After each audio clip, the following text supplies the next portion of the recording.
ఉమ్మడి నెల్లూరు జిల్లాలో నిమ్మ ధరలు ఒక్కసారిగా పెరుగుతుంటాయి. దిగుబడులు ఎక్కువైతే అమాంతం దిగజారుతాయి. ప్రస్తుతం నిమ్మ ధరలు నేలచూపులు చూస్తున్నాయి. కనీసం కోత కూలీలు, రవాణా ఖర్చులు వచ్చే పరిస్థితి లేదు. దాంతో రైతులు లబోదిబోమంటున్నారు. సిట్రస్ ఫ్యాక్టరీలు ఏర్పాటు చేస్తామంటూ గతంలో జగన్ డప్పులు కొట్టి ఓట్లు దండుకున్నారు. చంద్రబాబు, లోకేష్ ఇచ్చిన హామీలు ఇప్పటి వరకు నెరవేరలేదు. ఏపీఐఐసీ అధికారులు ఆ దిశగా కనీస ఆలోచన చేయకుండా నిమ్మకు నీరెత్తినట్టు వ్యవహరిస్తున్నారు. పూర్తి వివరాలు ఏబిఎన్ స్పాట్లైట్ లో చూద్దాం.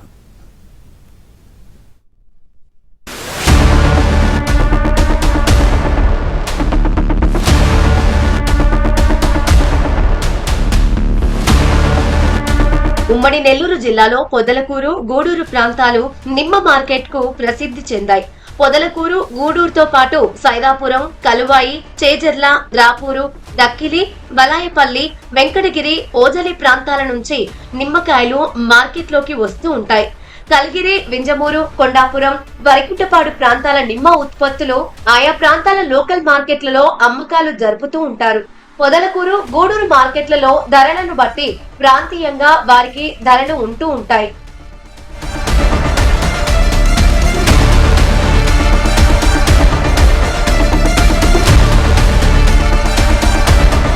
పొదలకూరు, గూడూరు మార్కెట్ల నుంచి తమిళనాడు, కేరళ, కర్ణాటక, తెలంగాణ, జార్ఖండ్, ఛత్తీస్గఢ్, ఉత్తరప్రదేశ్, బీహార్, గుజరాత్, పశ్చిమ బెంగాల్లోని పలు ప్రాంతాలకు ఎగుమతులు జరుగుతూ ఉంటాయి. ప్రస్తుతం చలికాలం కావడం వల్ల ఆయా ప్రాంతాల్లో డిమాండ్ తగ్గింది. హోల్సేల్ వ్యాపారులు ఆర్డర్లు తగ్గించారు. రోజు 100-200 బస్తాల ఆర్డర్లు ఇచ్చేవారు. ప్రస్తుతం 9-10 బస్తాల మేర ఆర్డర్లు ఇస్తున్నారు. ఇంకోవైపు స్థానికంగా దిగుబడి పెరిగింది. దాంతో ధరలు పాతాళానికి దిగజారాయి. ఇటీవలే ఉమ్మడి నెల్లూరు జిల్లాలో వరుసగా 2 తుఫాన్లు వచ్చాయి. అయినా తీవ్రమైన గాలులు లేకపోవడం వల్ల నిమ్మ రైతులకు ఇబ్బంది కలగలేదు. ఆశించిన దానికంటే అధిక దిగుబడి వస్తోంది. ఈలోపే ధరలు కుదేలు కావడంతో రైతులు గగ్గోలు పెడుతున్నారు. చెట్లకు కాసిన కాయలు కోయకుంటే తరువాతి కాలంలో మరోసారి పూత, పిందె రాదని వారికి తెలుసు. ఖచ్చితంగా కాయలు కోసి మార్కెట్ కు తరలించాలి. లేని పక్షంలో రోడ్డు పక్కన పారబోయాలి.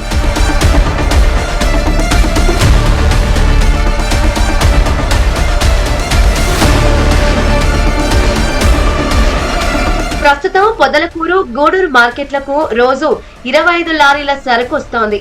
80 కిలోల బస్తా 500 నుంచి 700 రూపాయలు పలుకుతోంది.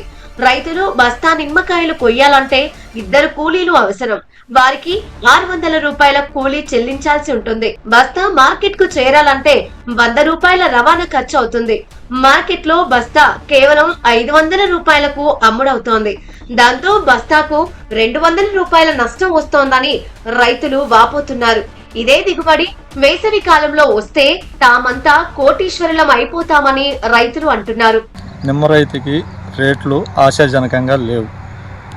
గత సంవత్సరంతో పోలిస్తే గత సంవత్సరం ఒక బస్తాకు వచ్చేసి 2000 నుంచి 2500 అమ్ముతున్నాయి.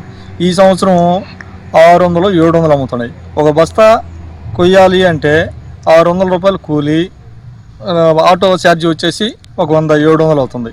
అంటే రైతుకి దీనిలో నష్టమే 200-300 నష్టం జరుగుతూ ఉంది. అయినా కొయ్యకపోతే చెట్టు దెబ్బతిని మళ్ళీ నెక్స్ట్ ఇయర్కి కాయదనే ఉద్దేశంతో రైతులు చెట్టు మీద కాయలు ఉండకుండా అయితే కొయ్యాల్సి వస్తుంది.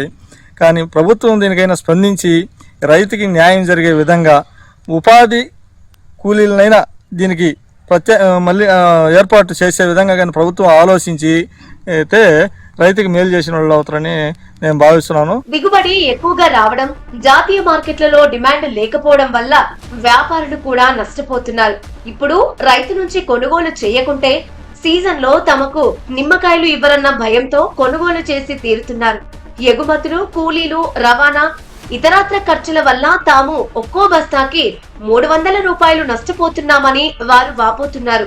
కరోనా సమయంలోనూ ఇటువంటి గడ్డు పరిస్థితి చూడలేదని వ్యాపారులు ఆవేదన వ్యక్తం చేస్తున్నారు. కనీసం ఎంత లేదన్నా 9 రూపాయలు తక్కువ అయితే కాయలు లేవు. ఒక విధమైన కాయలు అంటే 10 రూపాయల నుంచి క్వాలిటీని బట్టి 1/20 కూడా ఉంది. అంటే మనం దాన్ని లెక్క వేసుకునేది 20 రూపాయలు నాది ఇది అనేది కాదు. ఎక్కువ 10 రూపాయల మీద యావరేజ్లో పోతా ఉంది మార్కెట్. ఇప్పుడు ఆడికి అంటే ఇక్కడ జరుగుతూ ఉంది 10 రూపాయలు. 10 రూపాయలకి వచ్చే రిటర్న్ వచ్చేతలకి 8 రూపాయలే వస్తుంది. వ్యాపారస్తులు కూడా ఇబ్బందికరమైన పరిస్థితిలోనే ఉంది.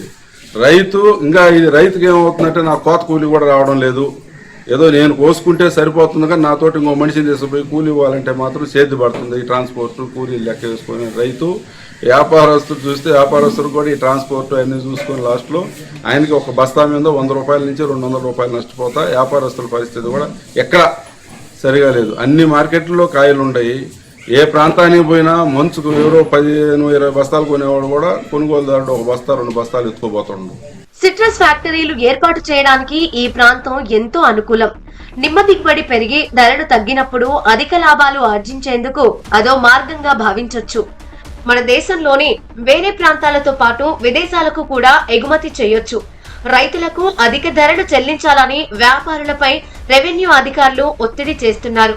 సిట్రల్ ఫ్యాక్టరీ ఏర్పాటుకు శ్రమించాల్సిన ఏపీఐఐసి అధికారులు మాత్రం నిమ్మకి నీరెత్తిన చందంగానే ఉంటున్నారు. కనీసం 20 టన్నుల సామర్థ్యంతో ఒక్కో ఫ్యాక్టరీ ఏర్పాటు చేసినా రైతుల వెతలు చాలా మటుకు తీరుతాయి. తెలిసే వ్యాపారస్తులుగా తెలిసే ఎంతో కొంత నష్టపోతున్నామని తెలిసినా కూడా రైతుని అన్యాయంగా కూలి కూడా రావడం లేదని ఇచ్చేయలేక ఎంతో కొంత రేటు రాస్తూ రైతు ఈ రోజు నష్టపోతే రేపు సీజన్ అమ్మేటప్పుడు రైతు రాడన్న ఉద్దేశం మీద మన రైతు కదా అన్న ఉద్దేశం మీద వ్యాపారస్తులు నష్టపోతున్నా కూడా రైతులకు కూడా ఎంతో కొంత హెల్ప్తోనే చేస్తా ఉన్నాము.